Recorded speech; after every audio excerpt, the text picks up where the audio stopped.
عيسى علي، راشد عيسى إلى محمد رضا، خلعت باري، الله بحثا عن الانتصار الضائع. محمد رضا يراضي الجماهير الوصلاوية ويسجل هدف التعادل. الله على الكرة، الله على التسديدة، هكذا يأتي الهدف. بينما دييغو ينظر بحسرة إلى المباراة، إلى الدقائق الماضية التي يتأخر فيها للمرة الرابعة هذا الموسم. هل أنت بحاجة إلى أوليفييرا في شوط المباراة الثاني؟ الهداف مرت على طارق حسن، بينما لبث التماس أيمن الرمادي حتى الآن ناجح، حتى هذه اللحظات.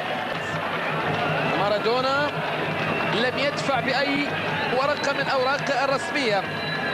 مارادونا الذي يقول تردد اسمي ضمن المرشحين لقيادة منتخب الإمارات. نقاش ما بين علي حمورة في 2010 القسم الأول من الدوري، قادم من النصر السعودي لديه 3 مباريات مع المنتخب الأرجنتيني، لكن هذا الفرنسي ابن مدينة مرسيليا. الكرة العرضية تأتي، الله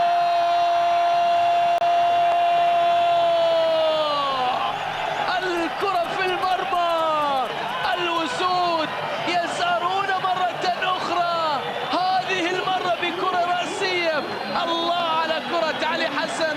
علي حسن يقول الخيارات محدودة، لكنه يثبت بأن الخيار الحالي خيار الهدف لا بد أن يأتي، خيار التسجيل لا بد أن يكون حاضرا للأسود.